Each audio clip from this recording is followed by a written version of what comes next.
Dear students, आज हम लोग मैथमेटिक्स चैप्टर 3 अंडरस्टैंडिंग क्वाड्रिलेटरल्स का एक्सरसाइज 3.3 करेंगे। ठीक है, तो चलिए स्टार्ट करते हैं एक्सरसाइज 3.3। एक्सरसाइज 3.3 का फर्स्ट क्वेश्चन आप लोगों को सब पता चल गया होगा कि काइट क्या है, पैरेललोग्राम क्या है, उसकी प्रॉपर्टीज़ क्या होती है। ठीक है, तो हम लोग एक्सरसाइज स्टार्ट करते हैं 3.3। तो फर्स्ट क्वेश्चन क्या है, गिवन अ पैरेललोग्राम ABCD। ये ABCD क्या दिया हुआ है, एक पैरेललोग्राम दिया हुआ है। पैरेललोग्राम किसको बोलते हैं, जिसके अपोजिट साइड्स क्या रहते हैं, पैरेलल रहते हैं। ये इसके साथ पैरेलल है, ये इसके साथ पैरेलल है कि नहीं। ठीक है, दोनों अपोजिट साइड्स क्या होने चाहिए, पैरेलल होने चाहिए, इसके साथ ये और इसके साथ ये। Complete each statement along with the definition और प्रॉपर्टीज यूज्ड। ठीक है, तो ये हम लोग को क्वेश्चन दिया हुआ है, फिल इन द ब्लैंक्स में हम लोग को वो फिल करना है और वो प्रॉपर्टी बताना है या फिर वो स्टेटमेंट हम लोग को बताना है डेफिनेशन के अकॉर्डिंग। ठीक है, तो चलिए स्टार्ट करते हैं। सबसे पहले इसमें पूछा गया है AD को पूछा गया है, तो AD इज इक्वल टू क्या होगा।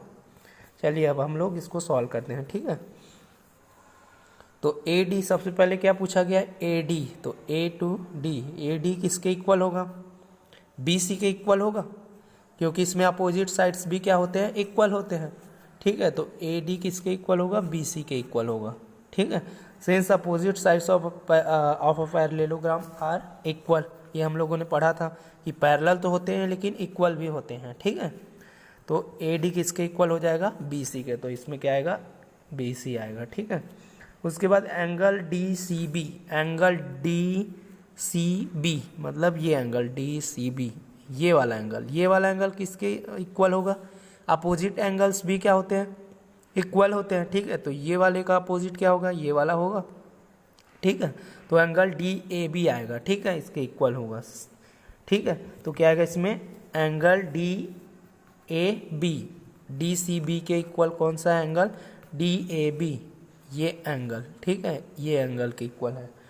ठीक है, इसमें क्या लिखेंगे, since opposite angles of parallelogram are equal, इसमें भी क्या होता है, अपोजिट एंगल्स क्या होते हैं, इक्वल होते हैं।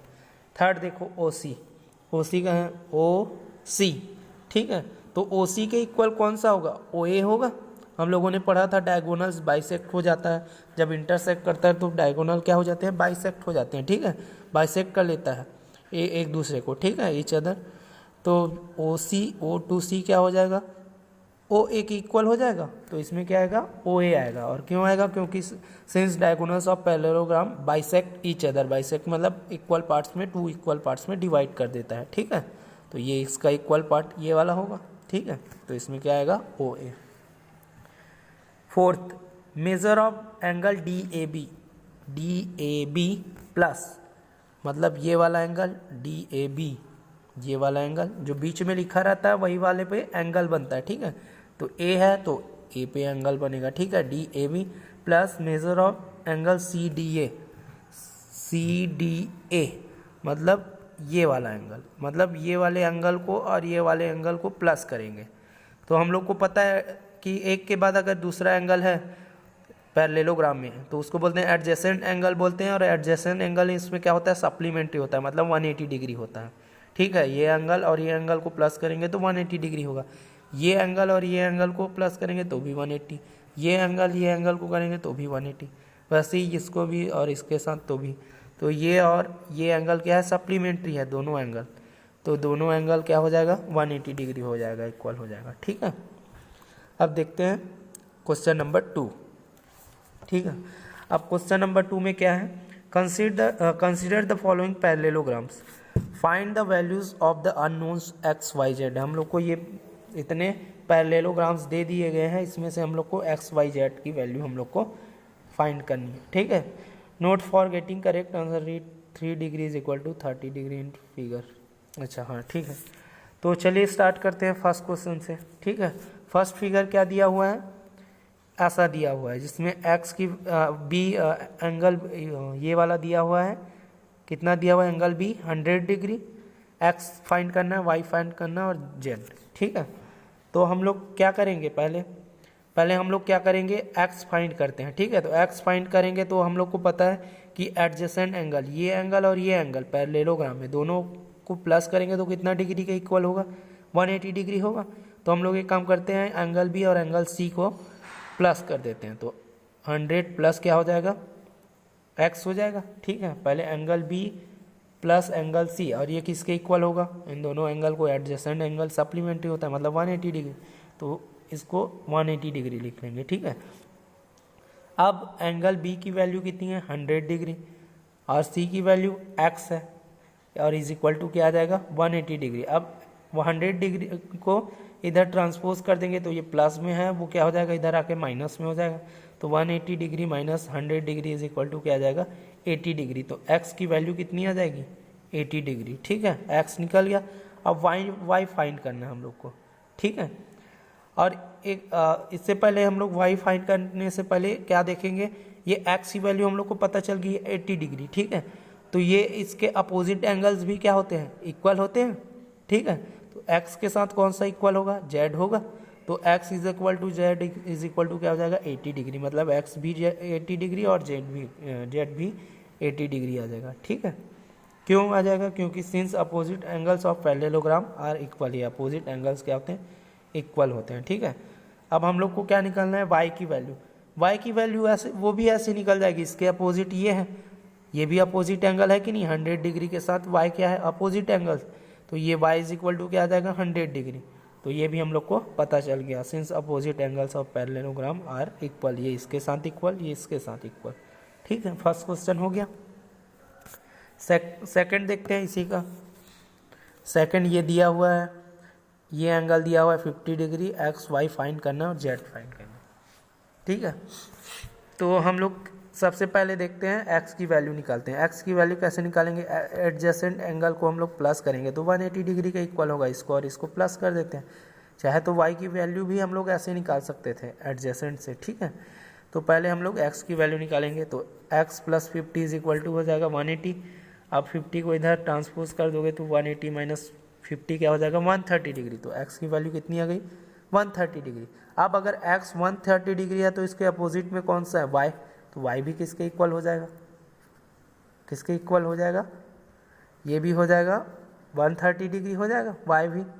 ठीक है, अब देखते हैं कि दो अगर पैरेलल लाइन्स हो और उसको कोई एक लाइन क्या कर रही है, ऐसे इंटरसेक्ट कर रही है। ठीक है, तो वो जो एंगल बनता है ये भी इक्वल होता है, ये एंगल इसके साथ एक्सटीरियर एंगल के साथ इक्वल होगा, ये वाला एंगल इसके एक्सटीरियर एंगल के साथ। ठीक है, तो यहाँ एक्स और जेड भी क्या हो जाएगा, 130 डिग्री, मतलब ये एक्स वाई जेड तीनों क्या है, 130 डिग्री है। ठीक है, ये करस्पॉन्डिंग एंगल्स बोलते हैं इसको। अगर कोई पैरेलल लाइन्स हो उसमें इंटरसेक्ट कर रही हो कोई लाइन, तो ये जो एंगल बनता है सेम साइड, ठीक है, तो उसको बोलते हैं करस्पॉन्डिंग एंगल्स।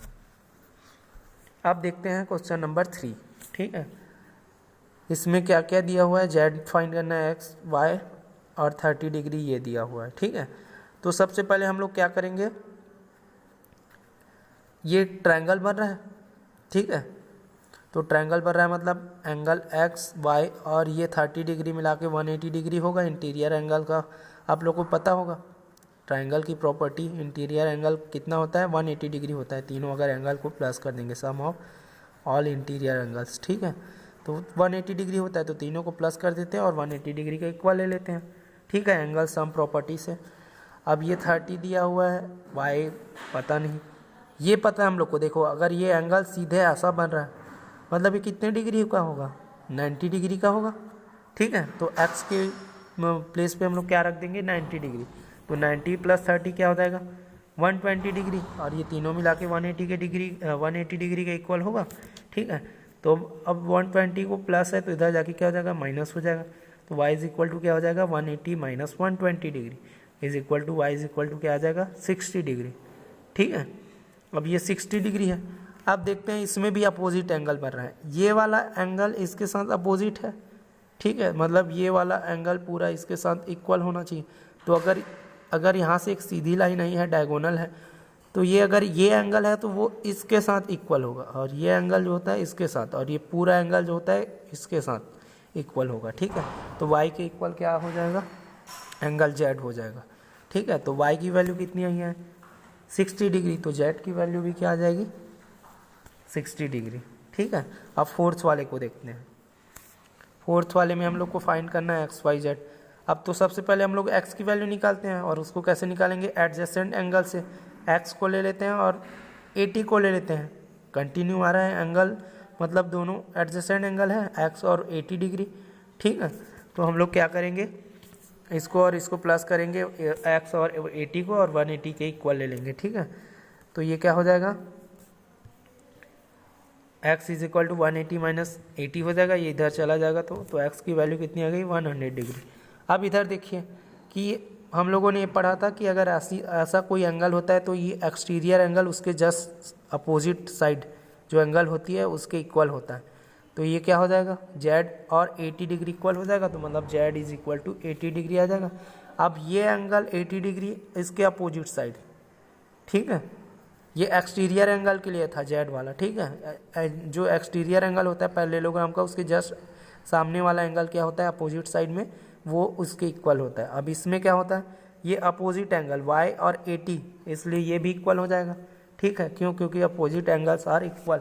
ठीक है, तो ये हम लोग का सेकंड क्वेश्चन तक सॉल्व हो गया 3.3 का।